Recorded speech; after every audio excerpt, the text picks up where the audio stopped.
Olá pessoal, bem-vindo a mais um vídeo da série Aporte de Capital Internacional. Meu nome é Luciano Bravo e neste vídeo vamos tratar sobre um instrumento financeiro muito procurado, muito desejado por vários clientes brasileiros e durante o ano recebo muitas ligações com clientes que procuram instrumentos financeiros, que procuram constituí-los ou que procuram monetizá-los através de uma linha de crédito, ou clientes que vão transacionar commodities e vão receber esse instrumento financeiro e buscam uma forma de monetizar parcialmente ele. Então são diversas demandas que nos procuram com o intuito, de obter ou de monetizar esse instrumento financeiro chamado Standby Letter of Credit, ou carta de crédito emitida através de um banco. Um fato muito importante que precisa ser bem esclarecido antes de nós entrarmos nesses 8 pontos que coloquei, é que uma standby, quando emitida por um banco, ela tem como respaldo diretamente o patrimônio líquido daquele banco. Ou seja, um banco para emitir uma carta, uma standby, uma SBLC, ele precisa aceitar o perfil de risco desse cliente, aceitar os colaterais que esse cliente tem, e aí o banco emite essa carta no sistema financeiro, geralmente contra um banco monetizador ou contra uma empresa que vai fornecer alguma coisa para este cliente que deseja utilizar a SBLC, e ele se põe diretamente como responsável por essa transação. Por isso que eu sempre comento que não é um instrumento muito fácil de se conseguir.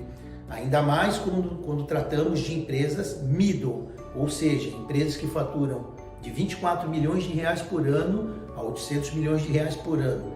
E por que eu afirmo isso?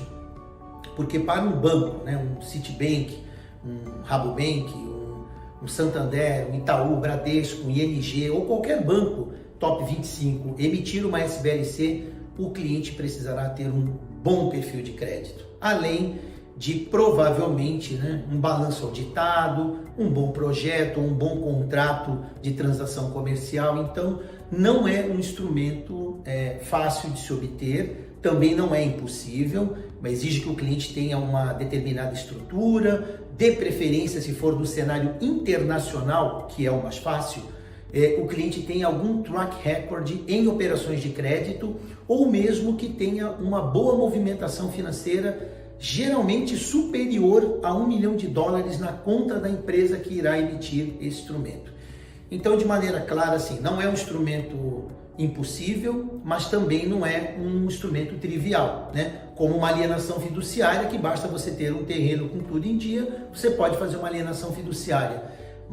A garantia bancária, ela exige um bom preparo do cliente e, melhor ainda, uma boa clareza e um bom preparo do advisor que vai estruturar esse papel ou mesmo recebê-lo para descontar numa linha de crédito, uma antecipação de commodity, seja lá qual for o caminho que o cliente precise.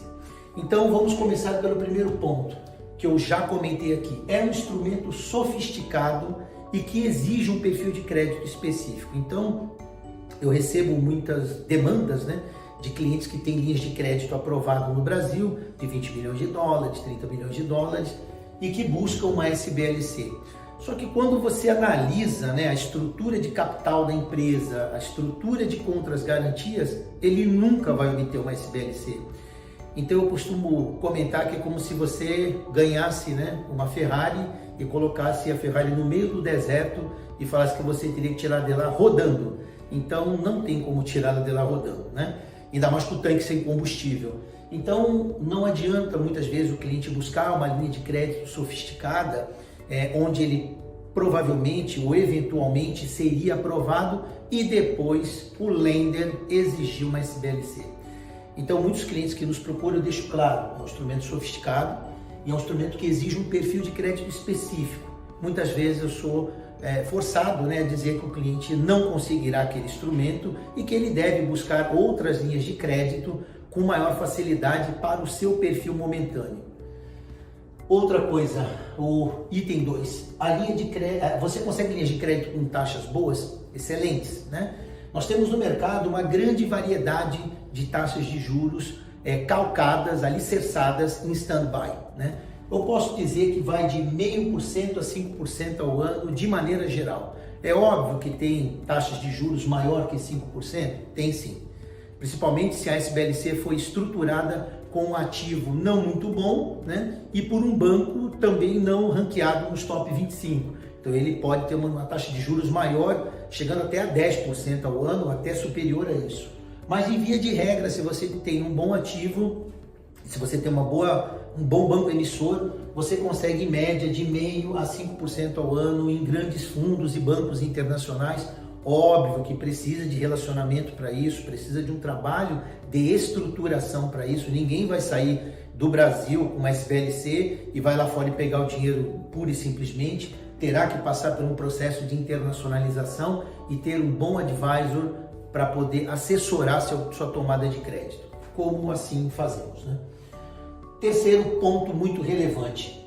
Ele funciona, a SBLC, ela funciona também com alavancagem financeira. Então, existem caminhos para que o cliente alavanque financeiramente até acima do valor dela de face. Há caminhos para isso, já digo, não é um caminho muito fácil, não é para qualquer SBLC, nem se o cliente não tiver um perfil específico. Mas existem caminhos para alavancagem financeira com base na SBLC, desde que ela seja uma SBLC de um banco top 25 e também uma SBLC que tenha um bom lastro financeiro, além do cliente também possuir um bom perfil de crédito e um projeto adequado. O ponto 4, a aprovação da emissão via leasing exige perfil específico. Muitos clientes procuram, eu gostaria de alugar uma SBLC. O termo não é o mais correto, alugar, mas eles buscam obter uma SBLC com base no ativos de terceiro. Mesmo nesses casos, o cliente precisa ter ativos para colateralizar essa operação ou ter um perfil de crédito pujante para que a trading, ou seja lá, a empresa que vai fazer a cessão desse instrumento financeiro, o aceite. Eu faço uma comparação rápida ao nosso processo de cessão temporária de garantia. Hoje, para um cliente conseguir uma garantia de X milhões para uma linha de crédito, ele precisa da contra-garantia. Muitas vezes, contra-garantias são máquinas, equipamentos, títulos como a CPR, como contra-garantia. Quando você vai para instrumento financeiro, muda um pouco. Geralmente, os emissores, os provedores de SBLC, eles vão exigir contras-garantias que sustentem a emissão de uma SBLC com base no patrimônio do provedor, porque o patrimônio do provedor já está testado, aprovado e bancarizado. Quando ele emite isso para uma operação de crédito ou de commodity de um terceiro, no caso um cliente que quer utilizar, ele precisa se resguardar em caso daquele cliente não pagar.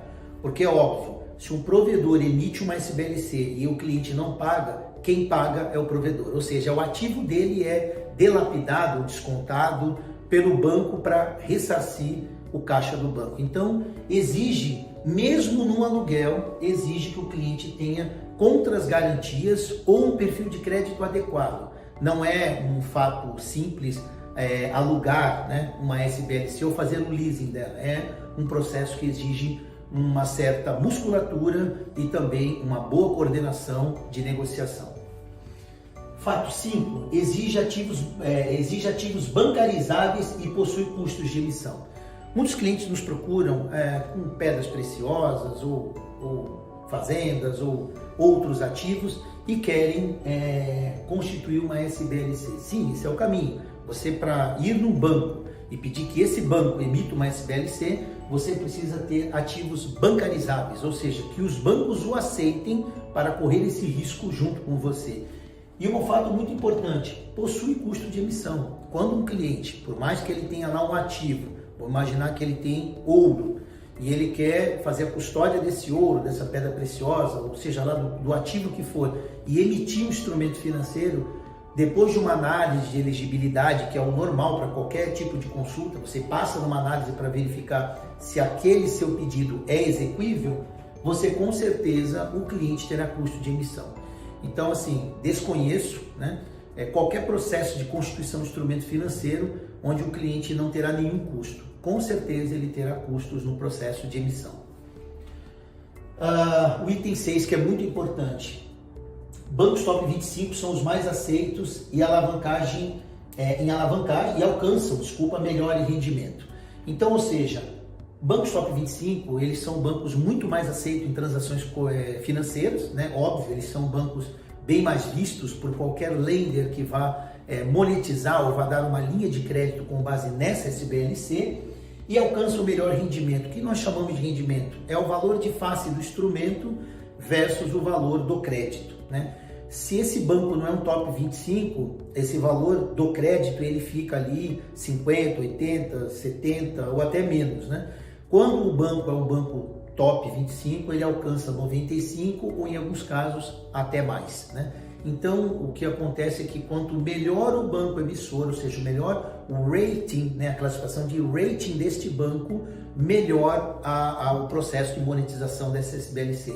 Lembrando que no processo de monetização, se o banco não é um rating AAA ou um bom rating, muito difícil que o banco monetizador, ou seja, o lender, né, o financiador, aceite esse instrumento financeiro. Muito importante sempre observar que banco vamos trabalhar num processo de constituição ou emissão de uma SBLC. A parte 7, né, o tópico 7, diz respeito que todo o processo de análise ou de emissão ou de monetização, ele exige minimamente um documento para análise. E quais são?